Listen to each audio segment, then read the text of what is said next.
हा सर, आवाज येत नाही. पाटील सर. ओके. स्क्रीन दिसते सर्वांना? हा, दिसते सर. दिसते ना? ओके.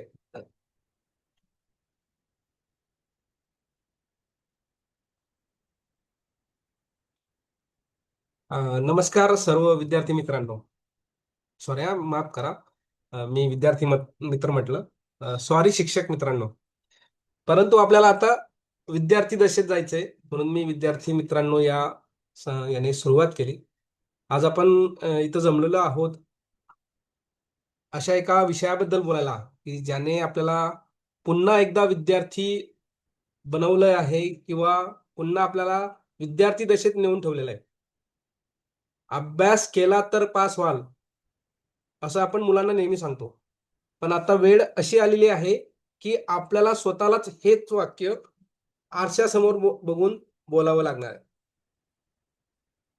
ज्याप्रमाणे पावसाळ्यामध्ये छत्र्यांची आणि परीक्षा आली की नोट्स लाट येते, तशीच लाट सध्या काही आता आलेली आहे. आपल्या मनात प्रश्नांची लाट आहे की टीईटी कसं लवकर आपल्याला पास होता येईल, किंवा पात्र शिक्षक हा आपल्याला अ, हा शिक्का कधी आपल्याला लागू होऊ शकतो.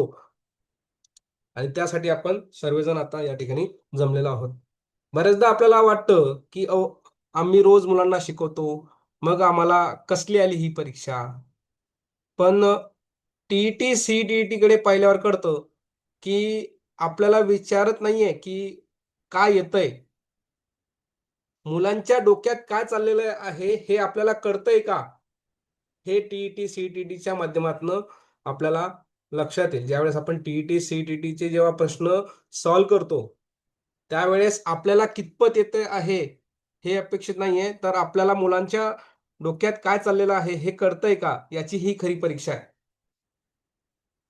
केवळ पास होणं नाहीये, तर आपल्याला पात्र शिक्षक हा शिक्का देखील फार महत्वाचा आहे.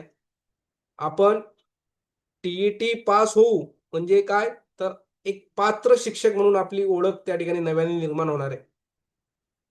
मग टीईटी सीटीईटी जर आपल्याला जिंकायची असेल, तर त्यासाठी काही रणनीती आपल्याला थोडी आखावी लागणार आहे. मी विषयाकडे जाणारच आहे, पण थोडंसं मला या ठिकाणी नमूद कर असं वाटतं की आपण अभ्यास कसा केला पाहिजे. जसं की बालमानसशास्त्र हा विषय आहे, की बालमानसशास्त्र हा विषय नुसता वाचून किंवा रट्टा मारून पाठांतर करून तो तुमच्या लक्षात राहणार नाहीये.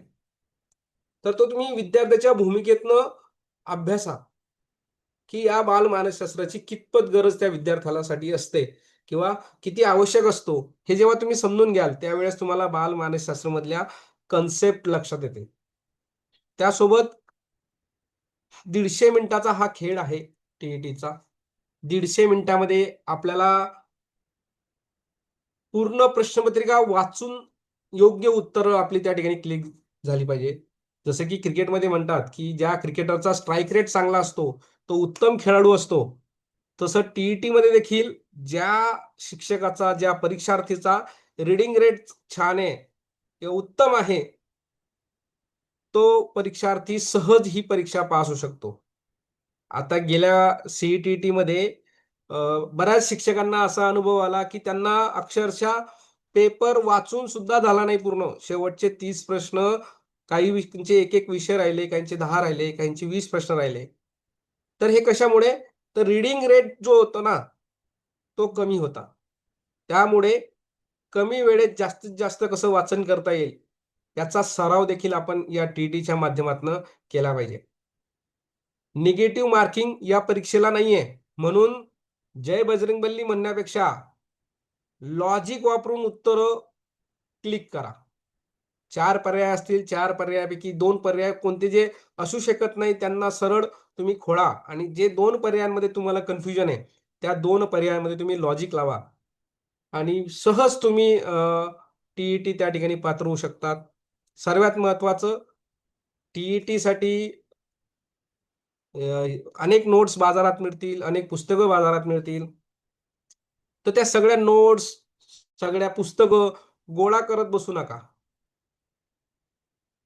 काय होईल, अनेक पुस्तकं, अनेक नोट्स समोर तुम्ही गोळा कराल आणि नकळत तुमच्यावर दडपण येईल. एक प्रकारे तुम्ही लायब्ररी बनाल. तर तसं होऊ नये म्हणून तुम्ही थोडंसं मुद्देसूद अभ्यास करा. मुद्देसूद. एक नवीन आपल्या शिक्षण क्षेत्रात एक नवीन गोष्ट समोर आली आहे. कन्सेप्च्युअल लर्निंग ज्याला म्हणतात, की मुद्दा समजून घ्या. आणि एकदा का तुम्ही मुद्दा समजून घेतला, की त्याच्यावर कसेही प्रश्न आले, की ते तुम्ही सहज सोडवू शकता. फक्त एक लक्षात घ्या, एक त्रिसूत्री आहे, की रोज तुम्ही व्यवस्थित संयमाने अभ्यास करा. विद्यार्थी बनून शिका. मी विद्यार्थी आहे, मला पुन्हा एकदा नव्याने शिकायचं आहे. मुलांच्या नजरेतून जग पाहायचं आहे. वेळेचं व्यवस्थापन करायचं आहे. नकारात्मकता जी आहे ती आपल्याला टाळायची आहे आणि अभ्यासाची जी त्रिसूत्री आहे, वाचन, सराव आणि संयम या 3 गोष्टींचा तुम्ही व्यवस्थित जर लक्षात घेतल्या, तर तुम्ही निश्चितच पहिल्याच प्रयत्नात या ठिकाणी टी-ई-टी क्रॅक करू शकतात किंवा त्यात उत्तीर्ण होऊ शकतात. तर आता मी जास्त वेळ न घेता आपण आपल्या आजच्या विषयाकडे वळूया. आपला जो विषय आहे आजचा पहिला अ, विज्ञान विषयासंदर्भातली अणूची रचना ही या ठिकाणी आपण पाहणार आहोत. अणू आणि अणूचे अंतरंग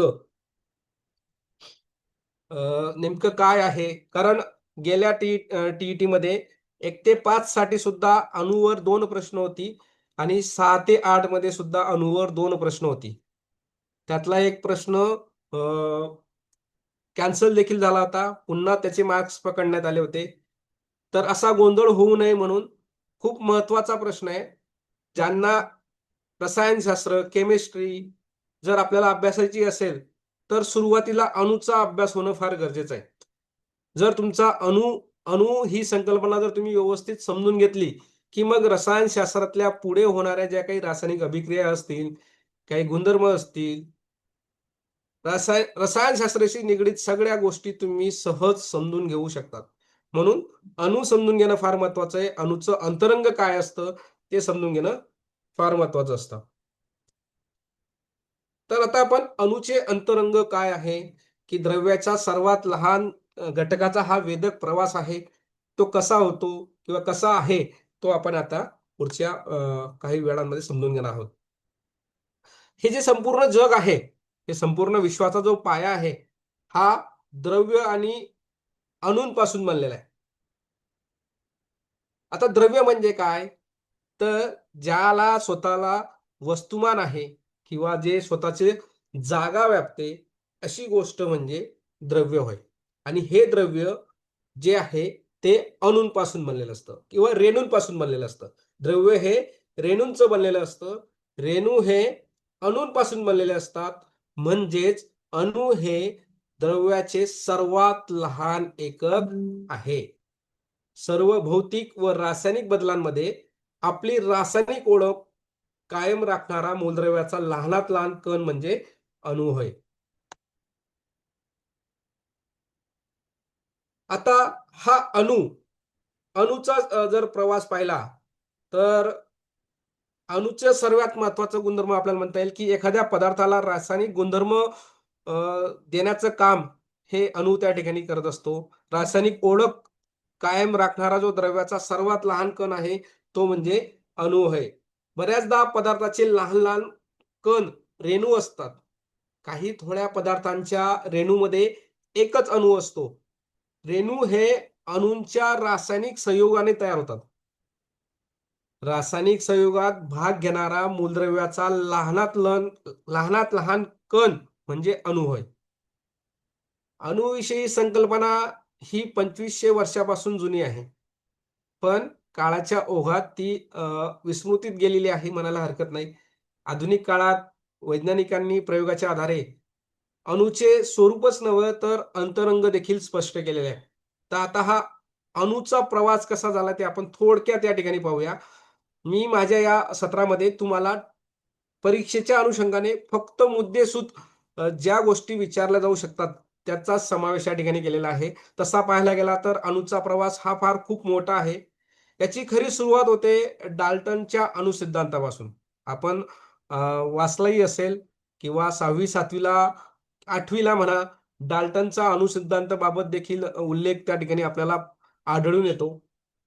खरं तर अणूच्या बाबतीत म्हणायचं म्हटलं तर द्रव्याचे लहान कणामध्ये विभाजन करायला एक मर्यादा असते, असं सुरुवातीला मत भारतीय तत्वज्ञ, भारताचे थोर तत्वज्ञ ज्याला आपण महर्षी कणाद म्हणतो, या कणादांनी 6व्या शतक ख्रिस्तीपूर्व 6व्या शतकामध्ये त्यांनी सांगितलं की लहान कणामध्ये द्रव्याचं विभाजन करायला एक मर्यादा असते. द्रव्य ज्या अविभाज्य कणांनी बनलेलं असतं त्यांना कणाद मुनींनी परमाणू म्हटलं. म्हणजे अणूला पहिलं नाव आहे परमाणू आणि ते कोणी दिलं? महर्षी कणादांनी. परमाणू म्हणजेच काय? लहानात लहान कण असं नाव त्यांनी दिलं.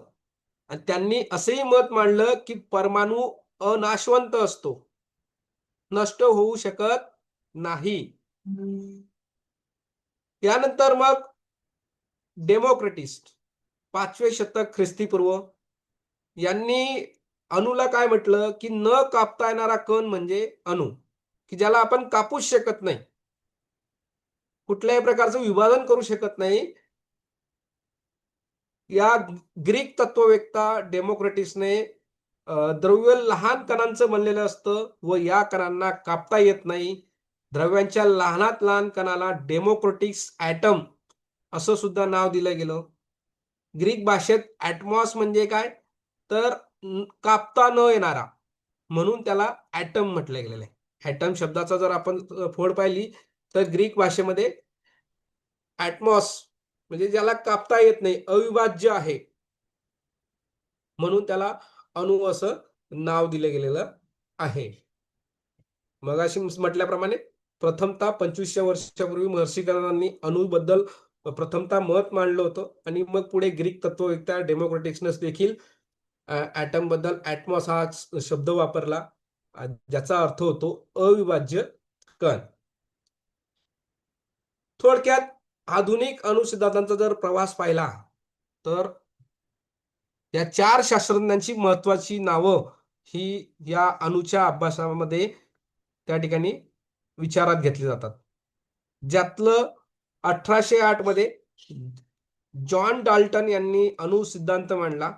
त्यांनी म्हटलं की सर्व पदार्थ हे अणूंनी बनलेले असतात. त्यांच्या सिद्धांतानुसार द्रव्य हे अणूचं बनलेलं असतं आणि अणू हे अविभाजनीय व अनाशवंत म्हणजे कधीही नष्ट होऊ शकत नाहीत. तसंच एका मूलद्रव्याचे सर्व अणू एक समान असतात, तर भिन्न मूलद्रव्यांचे अणू भिन्न असतात व त्यांचे वस्तुमान भिन्न असते. आता हे वस्तुमान काय आहे याबद्दल आपण देखील पुढे पाहणार आहोत. यानंतर मग 1857 मध्ये जे जे थॉम्सन यांनी अणूंमध्ये इलेक्ट्रॉन्स असतात, त्या इलेक्ट्रॉनचा शोध या जे जे थॉम्सनने लावला. अणू अविभाज्य नसल्याचे सिद्ध केलं, की अणू कसा वेगळा करता येऊ शकत नाही किंवा त्याचं कसं विभाजन करता येऊ शकत नाही, हे जे जे थॉम्सनने इलेक्ट्रॉनच्या शोधच्या मदतीने त्या ठिकाणी दाखवून दिलं. यानंतर जे जे थॉम्सनचा एक छोटासा प्रयोग होता. जसं की तुम्ही बघा, एक भरीव चेंडू घेतला आणि एक बुंदीचा लाडू घेतला. तर तुम्ही ज्यावेळेस बुंदीच्या लाडवाला कापाल किंवा त्या दोघांना हाताने दाबलं तर काय दिसेल? तर बुंदीच्या लाडवाला अंतर्गत संरचना असून तो त्याच्याहून लहान कण म्हणजे अनेक बुंदी एकमेकांना चिकटून बनल्याचं समजतं. मात्र ज्यावेळेस तुम्ही भरीव चेंडूला ढोबळ मानाने कापता किंवा ज्याला कापता त्यावेळेस लक्षात येतं की त्याला अंतर्गत कुठलीही संरचना नाही असं समजतं. आणि हे वर्णन डॉल्टनच्या वर्णन केलेल्या अणू एखाद्या कडक भरीव गोलाप्रमाणे आहे असं दिसून आलं. यानंतर मग 1911 मध्ये अर्नेस्ट रुदरफोर्ड हे अणूच्या शोधामध्ये किंवा अणुच्यामध्ये केंद्रक असतं असा शोध या रुदरफोर्ड या शास्त्रज्ञांनी लावला. त्यांनी एक सुवर्ण पत्रिकेचा त्या ठिकाणी प्रयोग केला. मी तुम्हाला तो दाखवण्याचा प्रयत्न करतो. तर या सुवर्ण पत्रिकेचा प्रयोगाच्या माध्यमातनं त्यांना असं लक्षात आलं की प्रत्येक अणूमध्ये एक केंद्रक असतो आणि ह्या केंद्रकाभोवती मग इलेक्ट्रॉन्स त्या ठिकाणी फिरत असतात. हे रुदरफोर्डनी आपल्या सुवर्ण पत्रिकेच्या प्रयोगातनं दाखवून दिलं. यानंतर मग 1913 मध्ये निल्स बोर या शास्त्रज्ञांनी अणूचं आधुनिक मॉडेल जगासमोर आणलं, की ज्याच्यामध्ये केंद्रक हे मध्यभागी असतात आणि त्याच्यासोबती अनेक कक्षा असतात आणि त्या कक्षांमध्ये इलेक्ट्रॉन्स त्या ठिकाणी फिरत असतात. असं एक आधुनिक मॉडेल या बोहर यांनी त्या ठिकाणी जगापुढे मांडलं आणि आपण आज याच मॉडेलचा शक्यतो सगळीकडे पाहत असतो. मगाशी म्हटल्याप्रमाणे डाल्टनचा जो अणुसिद्धांत होता 1803 मध्ये त्यांनी मांडलेला होता.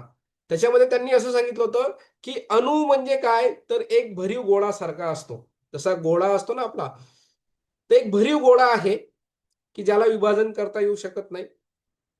नाशवंत, अनाशवंत आहे. त्याला नष्ट करता येऊ शकत नाही. त्याला कोणतीही अंतर्गत रचना नसते. त्याचं वस्तुमान सर्वत्र समप्रमाणात विभागलेलं असतं. आणि वैशिष्ट्य म्हणायचं म्हटलं तर एकाच मूलद्रव्याचे सर्व अणू एक समान असतात. म्हणजे असं नाही होऊ शकत, की एकाच गोष्टीमध्ये, एकाच मूलद्रव्यांमध्ये वेगवेगळ्या प्रकारचे अणू असू शकत नाहीत. अनेक समान अणू एकत्र येतात, एक समान अणू एकत्र येतात, तेव्हा एक मूलद्रव्य तयार होतं. भिन्न मूलद्रव्याचे अणू हे भिन्न-भिन्न प्रकारचे असतात. हा थोडक्यात त्यांचा सिद्धांत होता. त्यानंतर सर्वात महत्त्वाचं अणूच्या बाबतीत जर आपण अभ्यास जर पाहिलं, तर थॉम्सन यांचं प्लम पुडिंग मॉडेल हे त्या ठिकाणी येतं. आता प्लम म्हणजे एक प्रकारचं कलिंगड म्हणूया आपण. त्यांनी कलिंगडाचा आकार किंवा कलिंगडाच्या अ, उदाहरण त्या ठिकाणी पुडिंग म्हणजे आपण ज्याला आपण सारण म्हणतो किंवा आतला भाग म्हणतो, त्याला प्लम पुडिंग. तर प्लम पुडिंग मॉडेल असं त्याला म्हटलं गेलंय. जे थॉम्सन यांनी इलेक्ट्रॉनचा शोध लावला आणि डॉल्टनचा जो सिद्धांत होता त्यांनी चुकीचा ठरवला, की डॉल्टनने फक्त म्हटलं होतं, की एक केंद्रक असतं, बाकी काही नसतं. अणूमध्ये फक्त केंद्रक असतं, त्या व्यतिरिक्त काही नाही, असं डाल्टन यांनी सांगितलं होतं. परंतु जे थॉम्सन यांनी एक प्लम पुडिंग मॉडेलच्या साहाय्याने, की इलेक्ट्रॉन कसे असतात, ते या ठिकाणी समजून देण्याचा प्रयत्न केला. जसं की कलिंगड असतं, कलिंगडामध्ये आपण पाहिलंय, कलिंगडाच्या आतमध्ये जो लाल गाभा असतो आणि मग त्याच्यामध्ये बिया असतात. तर ज्या प्रकारे त्या बिया आहेत, त्या प्रकारेच अणूमध्ये देखील इलेक्ट्रॉन्स असतात, असं त्यांनी सांगितलं. अणुसंरचनेचं पहिलं प्रारूप म्हणजे थॉम्सन यांनी 1904 मध्ये मांडलेलं प्लम पुडिंग प्रारूप होय. त्या अगोदर अणू नेमका कसा असतो हे फक्त संकल्पनेवर सांगितलं जात होतं. परंतु मॉडेलच्या सहाय्याने जे थॉम्सन यांनी मांडण्याचा प्रयत्न केला आणि मग या प्रारूपानुसार अणूमध्ये सर्वत्र धनप्रभार असतो. अणूचा जो आतला भाग असतो, आतल्या भागामध्ये सर्वत्र धनप्रभार असतो आणि त्यामध्ये मग ऋणप्रभारित इलेक्ट्रॉन दडलेले असतात. जसे मी तुम्हाला म्हटलं कलिंगडामध्ये बिया असतात, तसे यामध्ये इलेक्ट्रॉन्स असतात आणि ते इलेक्ट्रॉन्सवर निगेटिव्ह ज्याला आपण ऋणप्रभार म्हणतो, तो ऋणप्रभार याच्यावर जडलेला असतो. या पसरलेल्या धनप्रभाराचं संतुलन इलेक्ट्रॉनवरील ऋणप्रभारामुळे होतं. आता हे हे पण आपण प्लम पुडिंग प्रयोगाच्या साहाय्याने समजून घेण्याचा प्रयत्न करूया. त्यामुळे अणू विद्युत प्रभार दृष्ट्या उदासीन होतो.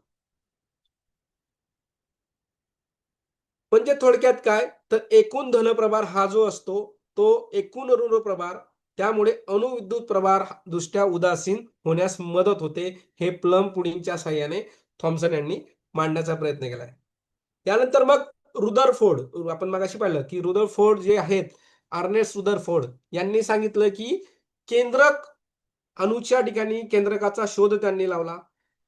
त्यांनी ज्यावेळेस सुवर्ण पत्रिकेचा प्रयोग केला, त्यामध्ये त्यांना असं दिसून आलं, की ज्यावेळेस त्यांनी अल्फा रेज अणूवर टाकण्याचा प्रयत्न केला, त्यावेळेस काही रेज पुन्हा परत माघारी आले आणि मग त्या प्रयोगातनं त्यांना असं दिसलं, की हे कुठेतरी आदळले जातायत आणि मग तेव्हा लक्षात आलं, की हे केंद्रकाला आदळून हे रेज पुन्हा माघारी त्या ठिकाणी परत येतायत आणि या प्रयोगातनं मग त्यांना लक्षात आलं, की प्रत्येक अणूमध्ये केंद्रक असतो. मध्यभागी अत्यंत लहान आणि धन प्रभारित असलेला हा केंद्रक असतो. थोडक्यात म्हणजे काय, केंद्रकावर धन प्रभार असतो आणि इलेक्ट्रॉन्सवर ऋण प्रभार असतो.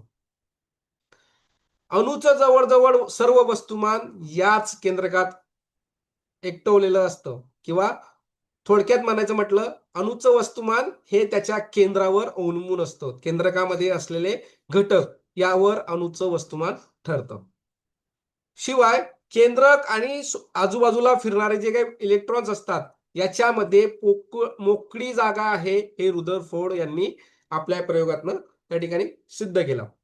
आणि मगाशी म्हटल्याप्रमाणे निल्स बोअर यांनी आधुनिक मॉडेल आपल्या समोर आणलं, की नेमकं रासायनिक अभिक्रिया आपण ज्यावेळेस करतो, त्यावेळेस रासायनिक अभिक्रिया जर आपल्याला समजून घ्यायची असेल, तर आपण निल्स बोर यांच्या या मॉडेलची मदत त्या ठिकाणी घेत असतो. निल्स बोर यांनी अणूचा स्थिरता सिद्ध केली, की अणू कसा स्टेबल होतो किंवा त्याला स्टेबल होण्यासाठी कशी मदत होते. आता स्टेबल होणं म्हणजे काय, तर रासायनिक अभिक्रिया होणं असं त्याला म्हटलं जातं.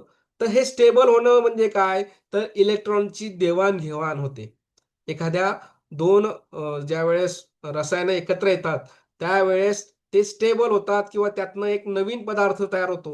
याचा अर्थ तो त्या ठिकाणी इलेक्ट्रॉनची देवाण-घेवाण करत असतो आणि मग अणूची स्थिरता त्या ठिकाणी होत असते.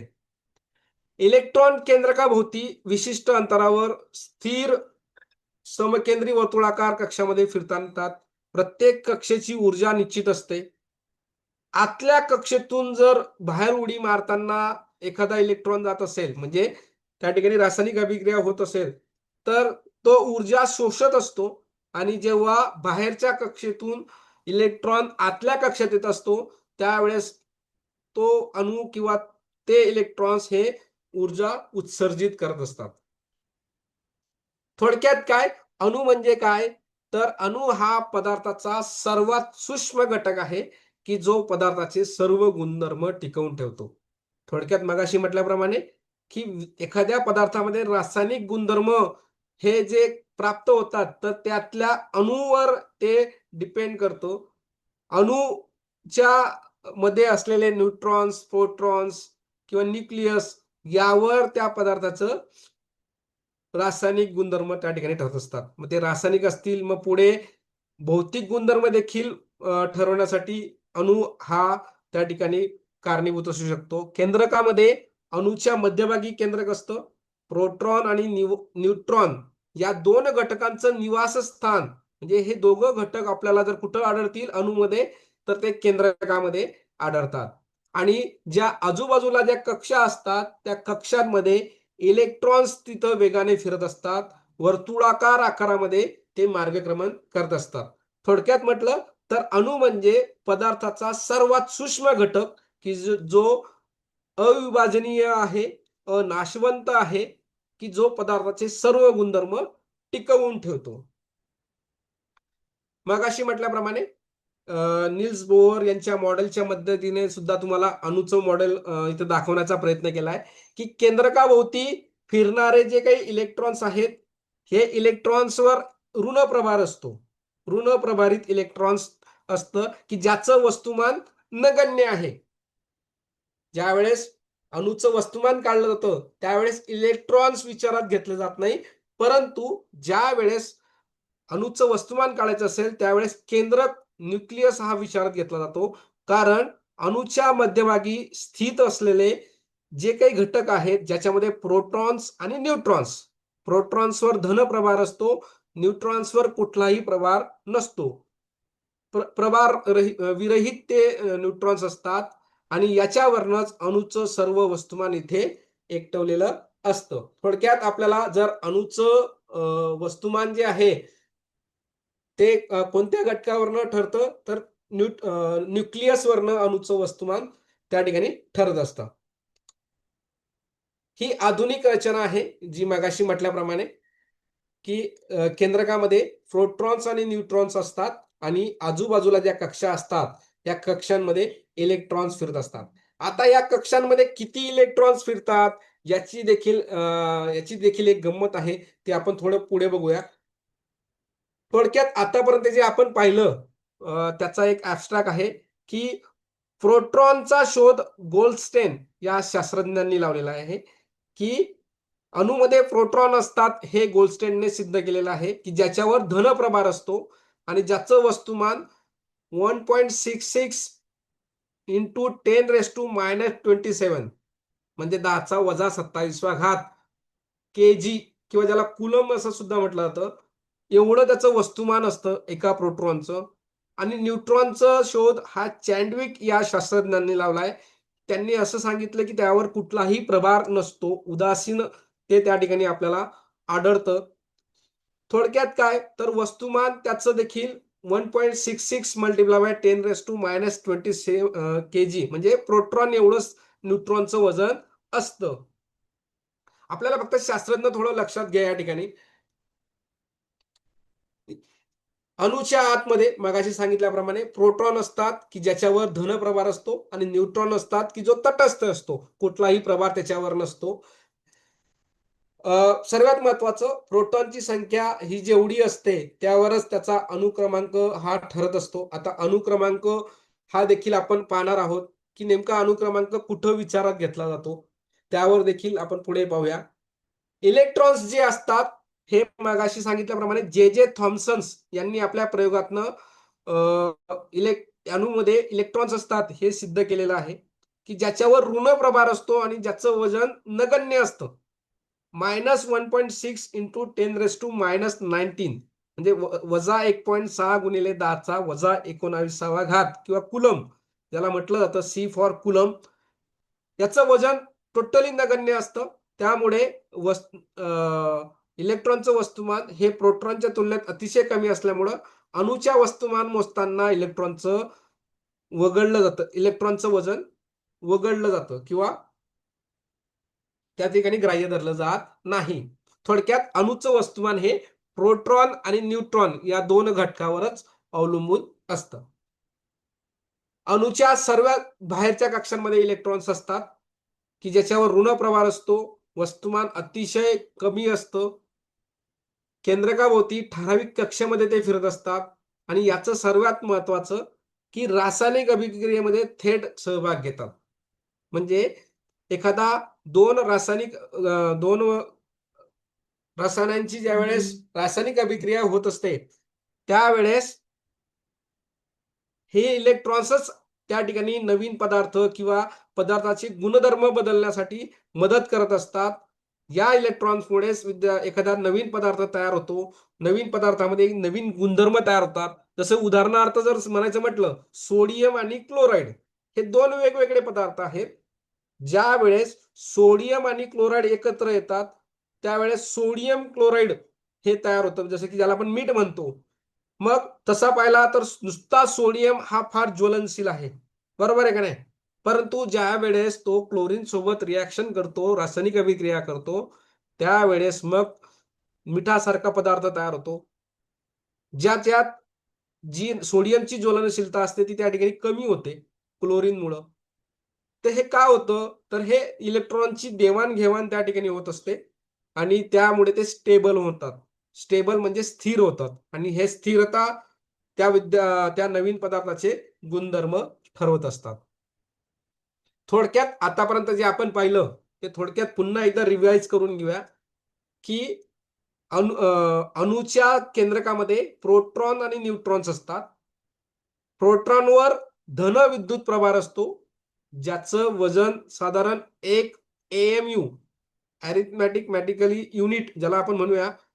तर 1 AMU ज्याचं स्थान केंद्रकामध्ये असतं. न्यूट्रॉन हे विद्युत भार नसतो, शून्य विद्युत भार म्हणजे धनही नाही आणि ऋणही नाही, स्थिर असतो. ज्याचं वजन हे प्रोटॉन एवढंच असतं आणि त्याचं स्थान देखील केंद्रकामध्ये असतं. मात्र इलेक्ट्रॉन हे ऋण प्रभारित असतात की ज्याचं -1 याने ते डिनोट केलं जातं.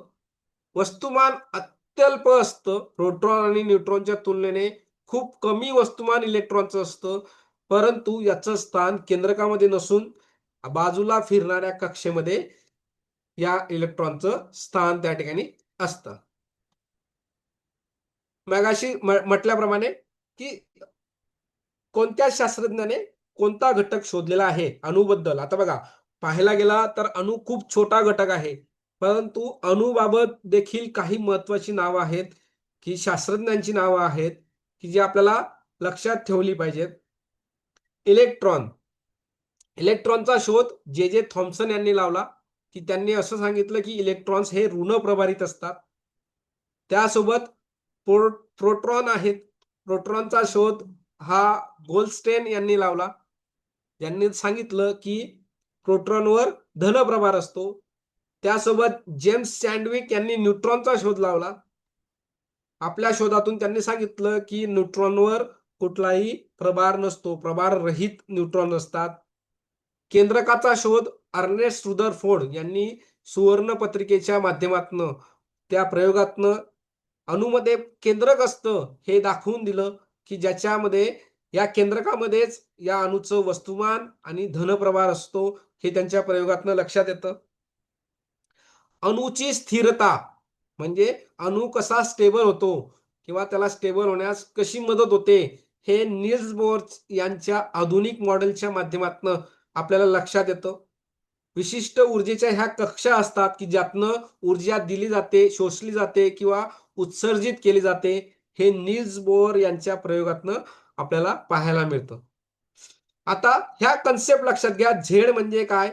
तर झेड डिनोट फॉर प्रोटॉन संख्या आणि ए ज्याला वस्तुमान म्हणूया आपण. प्रोटॉन आणि न्यूट्रॉन या दोघांची मिळून ही संख्या आहे. अणू नेहमी विद्युतदृष्ट्या उदासीन असतो, की कुठलाही प्रभार हा ज्यावेळेस विद्युतीच्या बाबतीत अणूचा विचार होतो त्यावेळेस त्याचा प्रभार हा लक्षात येत नाही. हा याच्यावर या गेल्या टीईटी वर प्रश्न होता, अणु क्रमांक आणि अणुवस्तुमानांक म्हणजे काय? किंवा तो प्रश्न असा होता, मला वाटतं, की अणु क्रमांक किंवा अणुवस्तुमानांकासाठी कुठलं घटक लक्षात घेतले जातात, असा तो प्रश्न होता. तर आपण सुरुवातीला बघूया अणु क्रमांक. अणु क्रमांक ज्याला ॲटॉमिक नंबर म्हणतात, जो झेड अक्षराने डिनोट केला जातो. तुम्ही मेंडेलेवची आवर्ती सारणी पाहिली असेल. ह्या आवर्ती सारणीमध्ये धातू, अधातू हे जे काही आहेत ते एका विशिष्ट क्रमाने लावलेले आहेत. तर ते कोणत्या क्रमाने लावलेले आहेत? तर त्याच्यामध्ये असलेली प्रोटॉनची संख्या. आता बघा, हायड्रोजनचा अणुक्रमांक आहे 1. म्हणजे काय? तर त्याच्यामध्ये 1 प्रोटॉन आहे. म्हणून त्याचा क्रमांक 1 आला. साधारण टीईटी परीक्षेच्या दृष्टिकोनातनं आपल्याला साधारण पहिले 20 जे धातू अधातू आहेत यांचे अणुक्रमांक लक्षात असले पाहिजेत. हेलियम आहे. हेलियम हा दुसरा घटक आहे. म्हणजे याच्या केंद्रकामध्ये 2 प्रोटॉन आहेत, 2 न्यूट्रॉन आहेत. त्यासोबत ऑक्सिजन आहे. ऑक्सिजन हा त्याचा ॲटॉमिक नंबर येतो 8 आणि त्याच्या प्रोटॉनची संख्या देखील 8 आहे. न्यूक्लियस देखील 8 आहे. जेवढे प्रोटॉन्स तेवढेच न्यूट्रॉन्स असतात. थोडक्यात अणुक्रमांक हा प्रोटॉनच्या संख्येवर डिपेंड करतो. परंतु त्या अणूचं वजन ज्याला ॲटॉमिक मास नंबर म्हणतात, जो ए अक्षराने डिनोट केला जातो, तर ते अणु वस्तुमानांक काढण्यासाठी आपल्याला प्रोटॉन आणि न्यूट्रॉन या दोघांची बेरीज आपल्याला त्या ठिकाणी करावी लागते. त्याच्यासाठी सूत्र आहे A=Z+N. AZN लक्षात ठेवा. ए फॉर अणुवस्तुमानांक त्याला ॲटॉमिक नंबर म्हणतात. झेड फॉर प्रोटॉनची संख्या आणि एन फॉर न्यूट्रॉनची संख्या. प्रोटॉन आणि न्यूट्रॉन जवळपास सारखेच असतात. समजा हायड्रोजनमध्ये 1 प्रोटॉन असेल तर न्यूट्रॉन देखील 1 असेल. हेलियममध्ये 2 प्रोटॉन असतील तर हेलियमचं वजन काय होईल बरं? हेलियमचा अणुवस्तुमानांक सांगता येईल का कोणाला?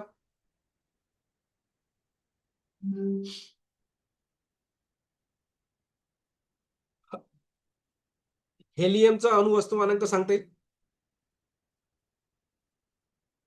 बरोबर. गायकवाड सरांनी सांगितले 4.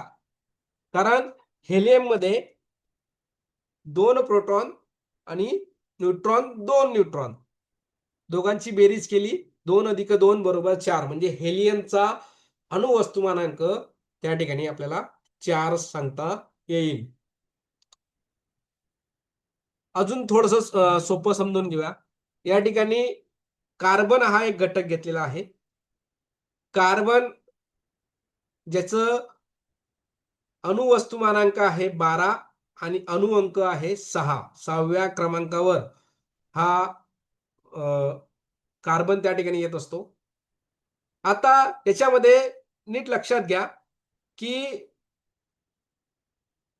ए म्हणजे ॲटॉमिक जो अणुवस्तुमानांक आहे हा वरच्या बाजूला लिहिला जातो आणि अणुक्रमांक किंवा अणुक्रमांक हा खालच्या बाजूला अक्षराच्या किंवा संज्ञेच्या खालच्या बाजूला नमूद केलेला असतो. आता कार्बन ही संज्ञा आपण या ठिकाणी आहे घेतलेली की ज्याची डावी बाजू आपण म्हणूया अणूतील प्रोटॉन किंवा इलेक्ट्रॉनची संख्या. जेवढे प्रोटॉन्स असतील तेवढेच इलेक्ट्रॉन्स देखील त्याच्यामध्ये असतील. परंतु ज्यावेळेस आपण त्याचे वस्तुमानांक काढतो, आता इथं 12 दिलेले आहेत. मगाशी म्हटल्याप्रमाणे अणुवस्तुमानांकामध्ये प्रोटॉन आणि न्यूट्रॉन म्हणून दोघांची बेरीज त्या ठिकाणी ग्राह्य धरलेली असते. म्हणून या ठिकाणी 12 डिनोट केलेला आहे. परंतु 12 हे न्यूट्रॉन असू शकत नाही, कारण दोघांची बेरीज असल्यामुळं 12 - 6 कार्बन मधले 12 - 6 म्हणजे 6 न्यूट्रॉन्स त्या ठिकाणी येतील. अजून एक ते सोपं सूत्र आहे की कार्बन जे आता मगाशी म्हटलं तुम्हाला की 6 + 6 प्रोटॉन आणि 6 न्यूट्रॉन या दोघांची जर बेरीज केली तर आपल्याला त्या कार्बनचा अणुवस्तुमानांक येतो.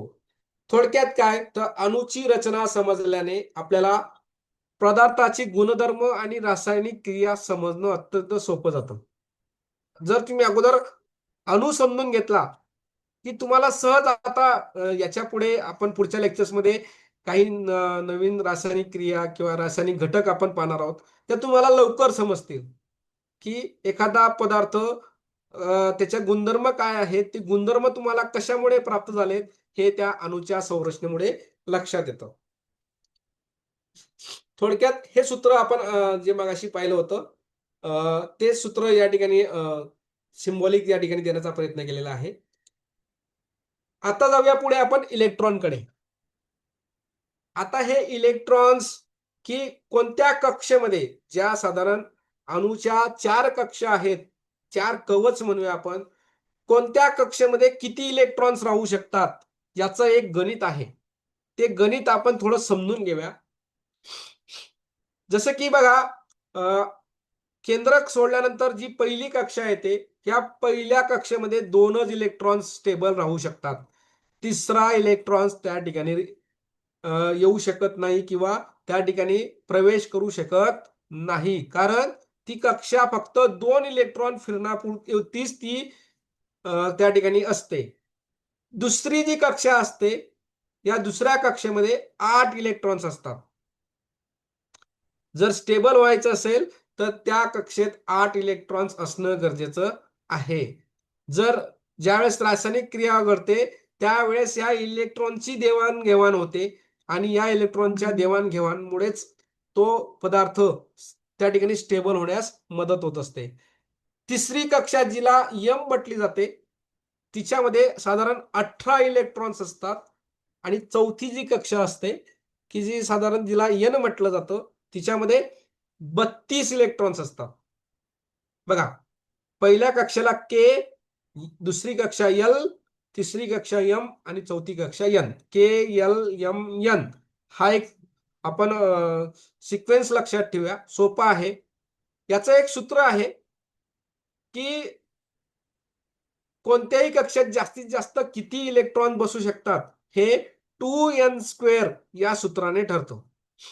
एन म्हणजे काय तर कक्षेचा क्रमांक, कितव्या कक्षेतला इलेक्ट्रॉन्स आपल्याला शोधायचे आहेत हे एन या अक्षराने डिनोट केलेलं असतं. 2n² हे सूत्र तुम्ही लक्षात ठेवा. साधारण बघा इथं उदाहरण पण तुम्हाला दिलेलं आहे. पहिल्या कक्षेमध्ये एकाचा वर्ग किती आला? एकच. म्हणजे 2 गुणिले 1 बरोबर 2 इलेक्ट्रॉन्स. तसंच दुसऱ्या कक्षेमध्ये 2चा वर्ग म्हणजे 4. 4 दुने 8 म्हणजे 8 इलेक्ट्रॉन्स त्या ठिकाणी बसू शकतात. तिसरा आहे तिसऱ्या कक्षामध्ये 3चा वर्ग 9, 9 दुने 18, 18 इलेक्ट्रॉन्स ह्या तिसऱ्या कक्षामध्ये बसू शकतात.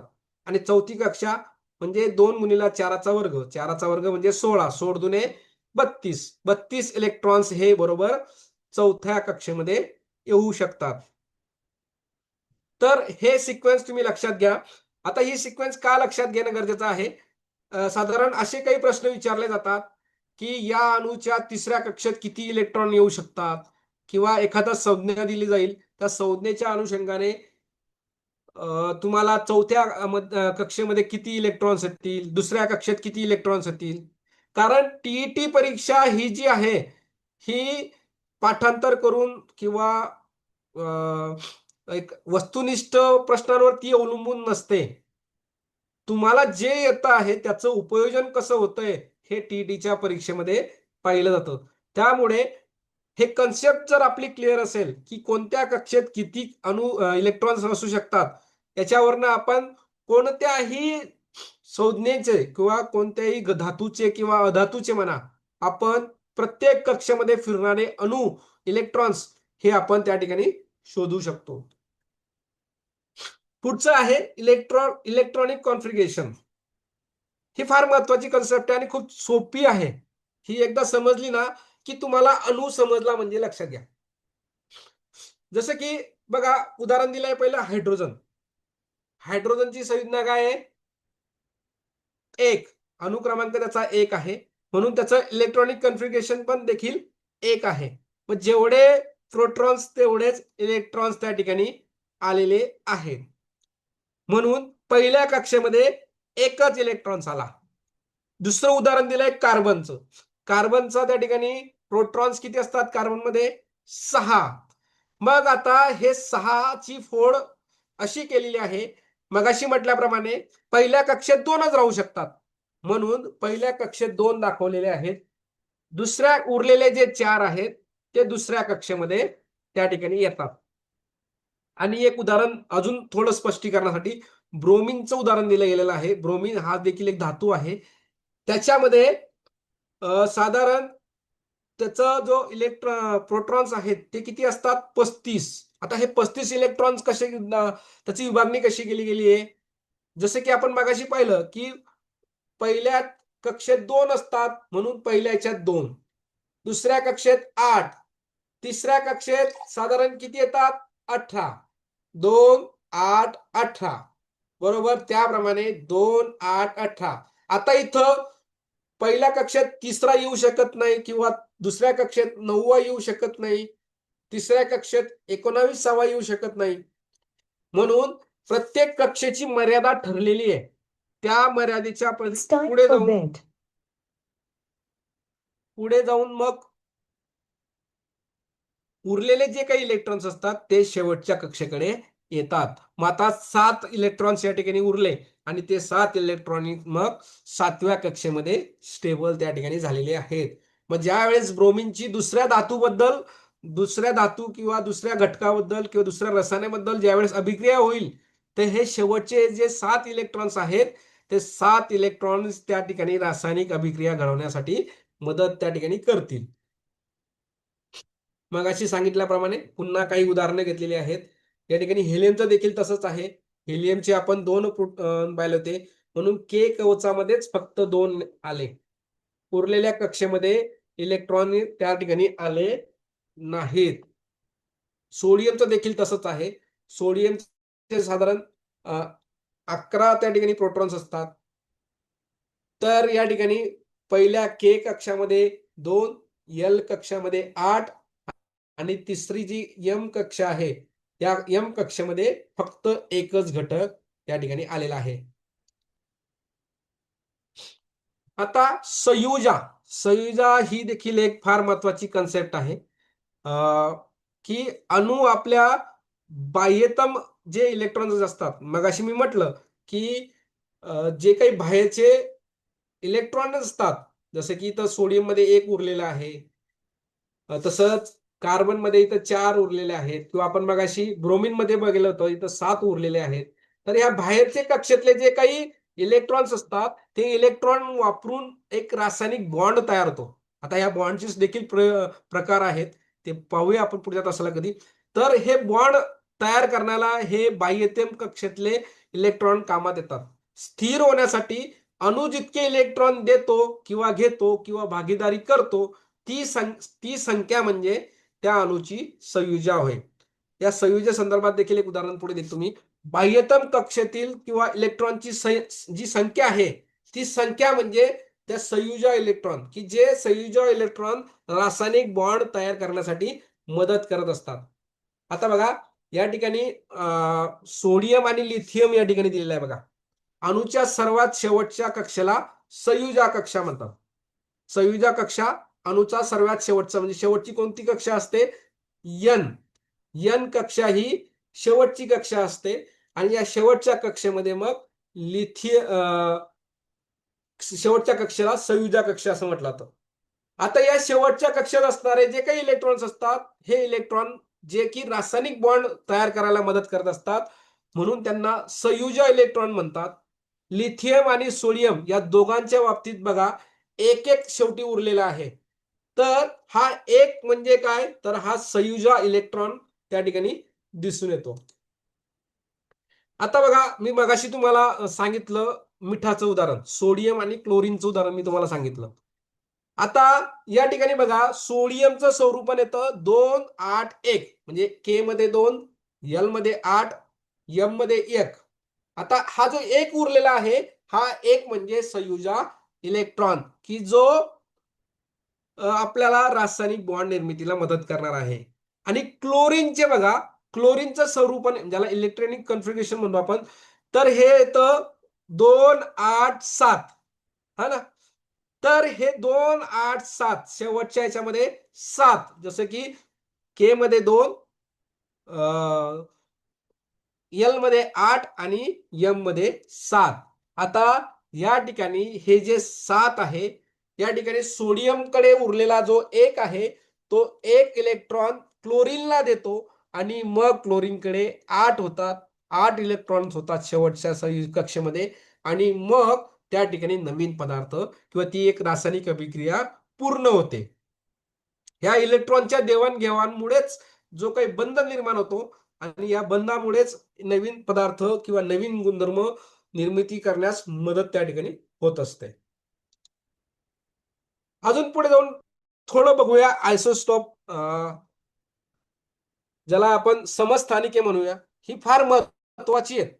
या समस्थानिके फार महत्वाची आहेत, की एकाच मूलद्रव्याची भिन्न भिन्न रूपं असू शकतात. जसे की कार्बन. आता कार्बन म्हटला तर फार महत्वाची संज्ञा आहे. कार्बनचा अभ्यास फार महत्वाचा आहे आपल्यासाठी, की कार्बन सर्वत्र आहे. आता कार्बन मध्ये आपण सगळ्यांना माहिती आहे, कार्बन हा 6व्या क्रमांकावर येतो, अनुक्रमांक त्याचा 6वा आहे.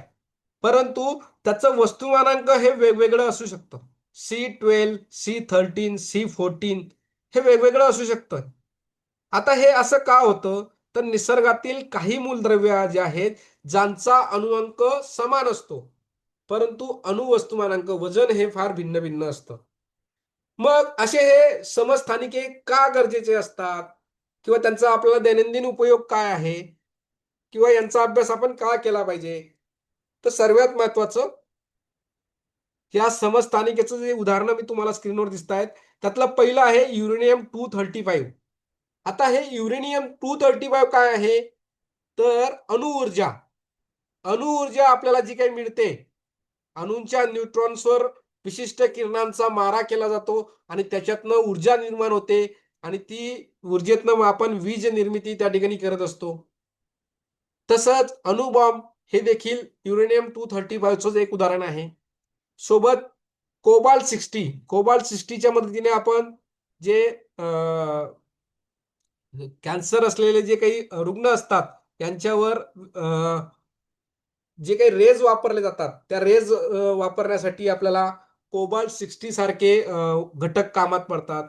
तसंच आयोडीन 131 सगळ्यात महत्वाचा घटक, की ज्याच्यामुळे गॉइटर किंवा थायरॉइड ग्रंथीच्या आजार जे असतात, त्यावर उपचार म्हणून आयोडीन 131 वापरलं जातं आणि हे देखील आपल्याला निसर्गातनं त्या ठिकाणी मिळत असतं. कार्बन 14 आहे की जीवाश्म जे काही आपल्याला सापडतात त्यांचं जर वय ठरवायचं असेल तर C14 हे विशेषतः त्या ठिकाणी वापरलं जात असतं. थोडक्यात काय तर अणुऊर्जा आणि शृंखला अभिक्रिया ही फार महत्वाची आहे. मगाशी म्हटल्याप्रमाणे अणूंवर विशिष्ट किरणांचा न्यूट्रॉनचा मारा केला जातो. त्यामुळे त्याचं विखंडन होतं आणि मग हे विखंडन झाल्यावर त्यातनं अणुऊर्जा त्या ठिकाणी निर्माण होत असते. तर असा हा थोडक्यात थोडक्यात आजचा आपला अभ्यास होता. यातनं लक्षात घेण्यासारखं जे होतं ते म्हणजे अणु क्रमांक, अणु वस्तुमानांक किंवा अणूच्या कक्षा कोणत्या, अणूच्या कोणत्या कक्षेत किती इलेक्ट्रॉन स्थिर राहू शकतात किंवा इलेक्ट्रॉन्सवर कोणता प्रभार असतो किंवा अणूच्या न्यूट्रॉन्सवर कोणता प्रभार असतो, यासारख्या बेसिक गोष्टी जर आपल्या लक्षात राहिल्या ना तर आपण सहज अणूवर आधारित प्रश्न त्या ठिकाणी सॉल्व्ह करू शकतो. आता मी तुमच्या समोर एक उदाहरण जे आहे मी प्रयोग थोडक्यात दाखवतो आणि आपण इथं थांबूया. मला कल्पना आहे की या ठिकाणी वेळ झालेला आहे पण थोडा वेळ घेतो मी तुमचा अजून. ओके, माझी स्क्रीन दिसते का? हा, दिसते स्क्रीन सर. दिसते माझी? ओके, हे बघा मी तुमच्या समोर एक प्रयोग प्रयोग या ठिकाणी फेट सिम्युलेशन जे आहे त्याच्या माध्यमातून मी तुम्हाला अणू दाखवण्याचा प्रयत्न करतो की अणू कसा स्टेबल होतो. आता या ठिकाणी पिरियडिक टेबल आहे. आता या पिरियडिक टेबलमध्ये आपल्याला लक्षात येतं की त्याचा अणू क्रमांक हा त्याच्या प्रोटॉनवर ठरलेला असतो. मग प्रत्येक घटकामध्ये किती प्रोटॉन्स आहेत त्या प्रोटॉनच्या नुसार यांचा क्रमांक ठरलेला आहे. त्यातनं आपण पाहिला की हायड्रोजन नंबर 1 ला आहे ना. आता हायड्रोजन नंबर 1 ला का गेला तर बघूया आपण. आपण एक प्रोटॉन घेतला, बघा इथं आपल्याला H दाखवतोय है ना. त्याच्यावर प्रोटॉनवर धन प्रभार असतो. धन प्रभार त्या ठिकाणी आपल्याला दाखवतो आहे. म्हणजे एक प्रोटॉन एक न्यूट्रॉन. आता इलेक्ट्रॉन एक वाढवला की मग धन ऋण दोन्ही प्रभार त्या ठिकाणी येतात. इलेक्ट्रॉन मी जसा ऍड केला तसं त्याच्यावर ऋण प्रभार देखील आलेला आहे. सोबत आता आपण बघूया प्रोटॉनची संख्या वाढवण्याचा प्रयत्न करूया. बघा 2 प्रोटॉन झाले, इथं हायड्रोजनचा हेलियम झाला. म्हणजे ज्याच्या केंद्रकामध्ये 2 प्रोटॉन असतात तो घटक म्हणजे हेलियम किंवा तो धातू म्हणजे हेलियम होय, है ना. आता आपण बघा दुसरी मजेदार गोष्ट, दुसऱ्या कक्षेत मी दोन दोन इलेक्ट्रॉन्स त्या ठिकाणी टाकले पहिल्या कक्षेत. मी तिसरा टाकण्याचा प्रयत्न करतो बघा. के के या कक्षेमध्ये तिसरा इलेक्ट्रॉन जात नाहीये. कारण का तर के या कक्षेमध्ये फक्त 2च इलेक्ट्रॉन राहू शकतात. उरलेले इलेक्ट्रॉन्स मग त्याच्या पुढच्या कक्षेमध्ये येतात, है ना. आता बघा मी तिसरा प्रोटॉन टाकण्याचा प्रयत्न करतो. बघा तिसरा लगेच घटक बदलला इकडे पिरियडिक टेबलमध्ये. लिथियम तो त्या ठिकाणी झालेला आहे. न्यूट्रॉन्स त्या ठिकाणी टाकला, 3 न्यूट्रॉन्स. कारण न्यूट्रॉन्सवर कुठलाही भार नसतो त्यामुळे तो भार आपल्याला या ठिकाणी दाखवत नाहीये. परंतु ज्या वेळेस आपण समजा इलेक्ट्रॉनची संख्या वाढवू, या ठिकाणी बघा ऋण प्रभार त्याच्यावर निर्माण झाला. मग इथं खाली मास नंबर पण येतोय, है ना. त्याचं वजन पण येत आहे. 3 इलेक्ट्रॉन, सॉरी 3 न्यूट्रॉन 3 प्रोटॉन. तर या ठिकाणी लगेच मास नंबर देखील येतोय. नंतर पुढचं आपण जर वाढवलं 7वा तर बेरियम त्या ठिकाणी येतोय. तर असा हा प्रयोग आहे की याच्या मदतीने प्रोटॉन न्यूट्रॉन याच्यावर कसं मास नंबर ठरतो हे आपल्याला या ठिकाणी दिसतंय, है ना. आता बघा या ठिकाणी मी अनस्टेबल होतोय, हा अनस्टेबल होतोय. आता हा का अनस्टेबल होतोय तर याच्यामध्ये आपण इलेक्ट्रॉन्स कमतरता आहे. बघूया आपण इलेक्ट्रॉन्स वाढवूया.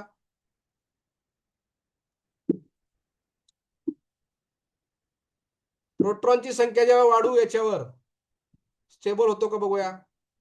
कार्बन झाला,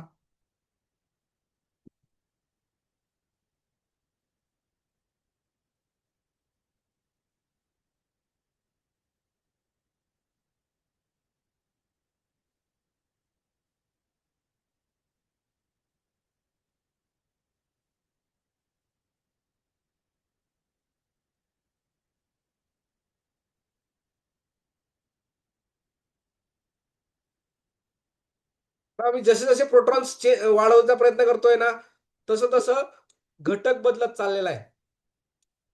न्यूट्रॉन जसे जसे वाढवत चाललोय,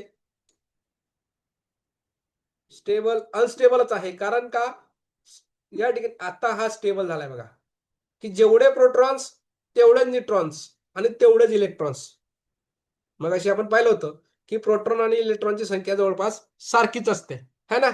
आता हा स्टेबल झाला. आता हा कोण आहे? निकेल आहे वाटतं शाळेत. तर अशा या प्रयोगाच्या माध्यमातून आपण अणू काय आहे, अणूची संरचना काय आहे ती समजू शकतो. असाच एक प्रयोग आहे रुदरफोर्ड स्कॅटिंग, जे आपण मगाशी म्हटलं होतं. रुदरफोर्डने केंद्रकाचा शोध लावला. आता तो कसा शोध लावला मी थोडक्यात सांगतो तुम्हाला. आता हा पार्टिकल्स आहेत, अल्फा पार्टिकल्स आहेत. हा रुदरफोर्डचा प्रयोग आहे. इथं जर मी ट्रेसेस लावले तर बघा, हे जे काही अल्फा पार्टिकल्स अणूवर मारा केले, त्यातनं काही अल्फा पार्टिकल्स आपला रस्ता बदलतायत. दिसतोय ना? हा रस्ता जो बदलताय त्याच्यावरनं लक्षात आलं की अणूमध्ये केंद्रक असतो. हा रुदरफोर्डचा प्रयोग आहे. या रुदरफोर्डच्या प्रयोगावरनं अणूच्या मध्ये केंद्रक असतो, न्यूक्लियस असतो, याचा शोध त्या ठिकाणी लागला. आता प्लम पुडिंग पण एक प्रकार आहे. हा बघा प्लम पुडिंग. प्लम म्हणजे जसं कलिंगडचा भाग असतो तसं, की सर्वत्र धनप्रभार आहे. अल्फा पार्टिकल्सचा ज्यावेळेस मारा केला गेला त्यावेळेस सर्वत्र धनप्रभार आहे आणि मध्ये मध्ये काही ठिकाणी हा ऋण प्रभार दिसून आला. तर असा हा प्रयोग आहे. याच्या माध्यमातून अणु ही संकल्पना आपल्याला या ठिकाणी स्पष्ट करता येते. आता याच्या संदर्भातले प्रश्न काय असतील ते मी प्रश्न तुम्हाला आता वेळेअभावी घेऊ शकत नाही. पण मी तुम्हाला प्रश्न उद्याच्या लेक्चरमध्ये किंवा अ, आपल्या ग्रुपवर शेअर करण्याचा प्रयत्न करतो, की जेणेकरून आपल्या अणु ही कन्सेप्ट पूर्णतः क्लिअर होईल. ठीक आहे. तर अशा अशा प्रकारे आपण आज अणु या घटकाचा अभ्यास केलेला आहे. याच्या संदर्भात कोणाला काही प्रश्न असतील तर विचारू शकतात.